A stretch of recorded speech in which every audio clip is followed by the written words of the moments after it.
How's it guys, and welcome back to another video. And in today's one we're inside the brand new and all new Suzuki Swift. So buckle up and get ready for this one because we're about to go for a drive in one of South Africa's best selling cars.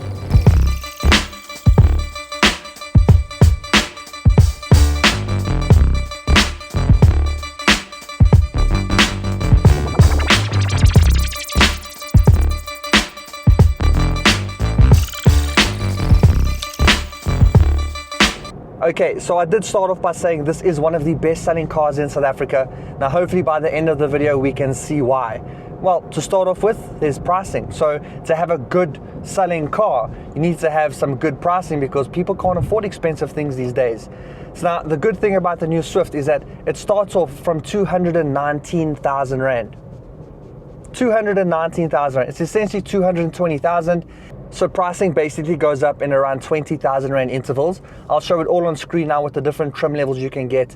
Now the reason this is topping the sales charts isn't really just because of the price. I mean, price is one thing, but it's more about value for money. And here it's definitely value for money because at that 220,000 Rand entry point, you're getting 6 airbags as standard. 6, that's airbags all the way around the car. You're getting ESP, which is your electronic stability control. Obviously, from a safety point of view, that's really good. You're also getting fully electronic windows all the way around the car. So front, back, everyone's got electric windows to play with. You're also getting reverse park sensors. So park sensors as standard. And you're also getting hill hold assist. So if you're driving a manual car, the car will kind of brake itself for a couple seconds to allow you to pull off without it rolling back. So all of that as standard at 219/2 or 220,000 Rand. And for me, that's the biggest telltale sign as to why this car is succeeding like it is. So if you're looking for a first time, or if you as a first time driver are looking for a car, then it's very hard to ignore what Suzuki is selling here with this brand new Swift. But specs and features are one thing, all right? A car still needs to look good. And in my opinion, this new Swift definitely does look good. It's slightly polarizing in its design. Some people aren't a massive fan of it. They prefer the outgoing model over this one. But for me, I think that this one looks good. It looks modern. I love the way that it's now got this clam bonnet kind of design up front there. You've got a nice big kind of imposing grille up front, daytime running lights, and around the back you've also got the LED rear tail lights. And also a slightly bit of change to how the side of the car is designed too, because previously the handles for the rear doors were kind of built into the top by the windows, but now in this new version they've just brought standard handles back on the side of the car, which I think look okay. I mean, I did like the way that it was before. It did give it a very clean look down the side of the car, so unfortunately that's not there anymore. But I mean, overall, I think it does look really nice. But head down to the comments and tell me, what do you guys think of the new design? Do you agree with me that it is a good looking car and it's evolving into something newer and something nicer and more modern with each iteration? Or do you think the previous gen was a slightly better design? Please head to the comments and let me know. And then onto what's powering this new Swift. And with that, you've got a brand new engine. So with this new generation, they've brought out a 1.2 litre 3-cylinder naturally aspirated engine. Naturally aspirated meaning that it doesn't have a turbocharger or anything like that. All of its power is derived naturally from the engine. So you're going to get 60 kilowatts and 112 newton meters of torque, which I feel like is more than enough for this car because it doesn't always feel like it's lacking power. It tends to have quite a good power band while you're going through. So when you put your foot down, it's climbing the gears, it's gathering speed, and I'm on an uphill, so it's not feeling like it's too heavy or lacking too much power.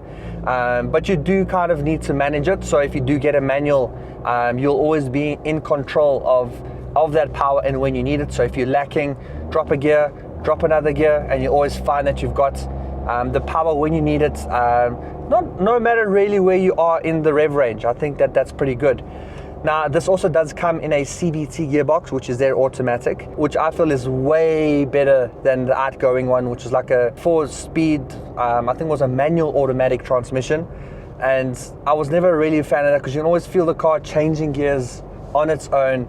But I think in this format, that CVT should work really nicely. I haven't driven it, but I can understand and see how it could be a really nice addition and replacing their outgoing automatic transmission. So a really nice engine, it's got the power that you need, and a good transmission whether you're looking for a manual or an automatic. So I'm currently driving the top of the range GLX, but in the manual version. So that's going to set you back 265,000 Rand, which for me is it's a freaking bargain of the century. I mean, that's still cheaper than the entry level Polo Vivo.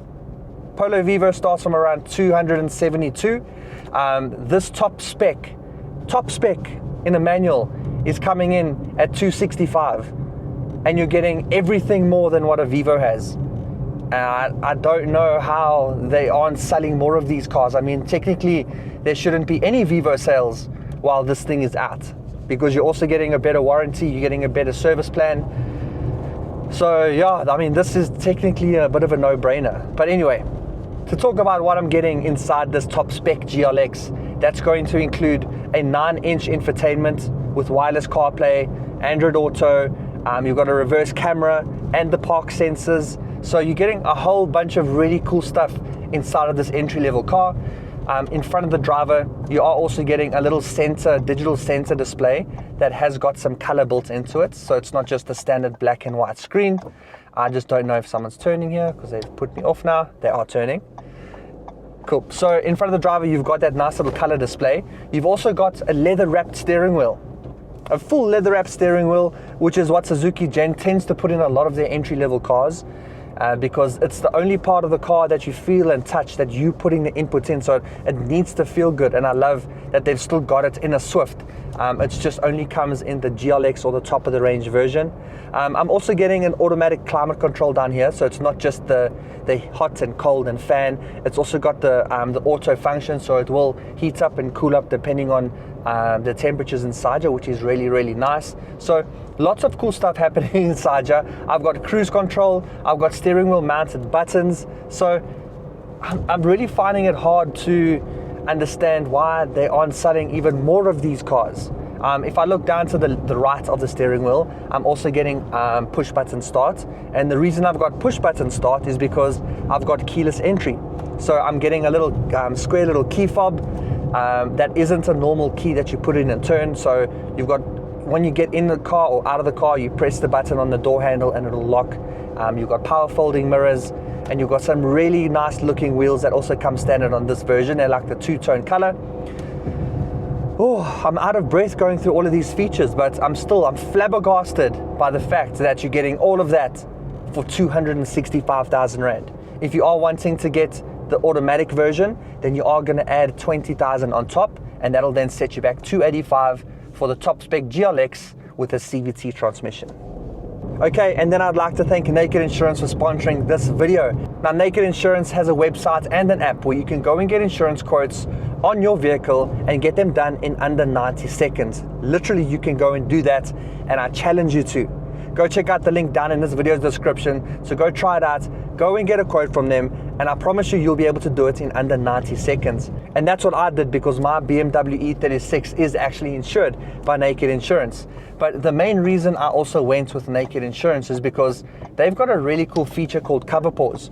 Now, that's when you aren't driving your car for a while, or if you're going on holiday, you've flown somewhere and your car's now parked in a garage at home and you're not using it, you don't have to pay the full price for your premiums, because your car's not going to get in an accident and all that stuff. It's parked at home in the garage. So by activating the cover pause, you can now save up to 50% of the premiums that you pay on your car every month. So that's more money into your pocket, or in my instance, that's more money into my BMW E36 build. So head down to the link in the description of this video, go and get a quote on your vehicle from Naked Insurance, and go and benefit from those competitive premiums, as well as that really cool feature called cover pause. But there's definitely still a lot of telltale signs that show you that this is an entry-level car in an entry-level segment, because there's hard plastics everywhere. The only soft touch materials are technically going to really be the seats. You've got a little bit of padding on the side of the door here, but that's just more material than padding itself. But everywhere else, it's hard plastics, which is something I'm not going to complain about, because I understand what segment I'm in. And if you're looking for something else that's going to cost this amount of money, you aren't going to find it being any different in here. but what Suzuki does is they give you your plastics in different colors with some textures on, so it does break up the black plastic quite nicely. And just the way that everything is laid out in here, it does feel like it's a really cool modern little car. I mean, especially because of this nice big infotainment. The new Swift has also got a little bit of a different driver's display in front here, so you don't just have the speed and your revs kind of in two circles. You've now got them displayed slightly differently with a little bit of a forward and kind of backwards height difference, so it kind of gives you a little bit of a dynamic display there, which is quite cool. But yeah, otherwise than that, the interior is really nice. It's laid out okay. Everything's easy to reach because it's a small car. Naturally it would be. You've got two cup holders in front here, you've got one in the back that your passengers in the rear can share. You've got a standard USB sockets for the driver up front, but unfortunately there's nothing for your passengers in the rear. It would have been a really nice touch to add one extra little USB for the people in the back, but unfortunately they don't have that, but they are going to be happy that they've got electric windows.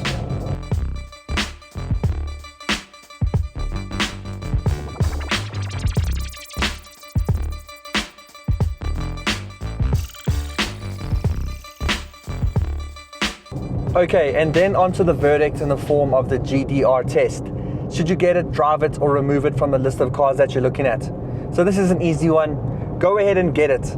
If you're looking for your first car, or if you're looking to downsize, or just looking for something that's value for money, then you aren't going to find anything better, in my opinion, than this Suzuki Swift. Whether you're getting the entry level at 219,000 with all of those standard features, or if you're getting a top spec at 265 for the manual with everything, I think that that's really, really good value for money, and you can see why Suzuki are topping the sales charts.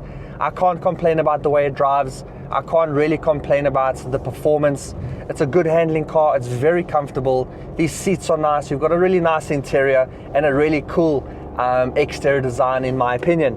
Now, if you're in the market for a Suzuki Swift, then go check one out on changecars.co.za. They're a website that sells new and used cars, but the best thing about them is that they vet and check every single dealership that sells cars on their website, essentially making them the safest online platform to buy and sell cars in South Africa.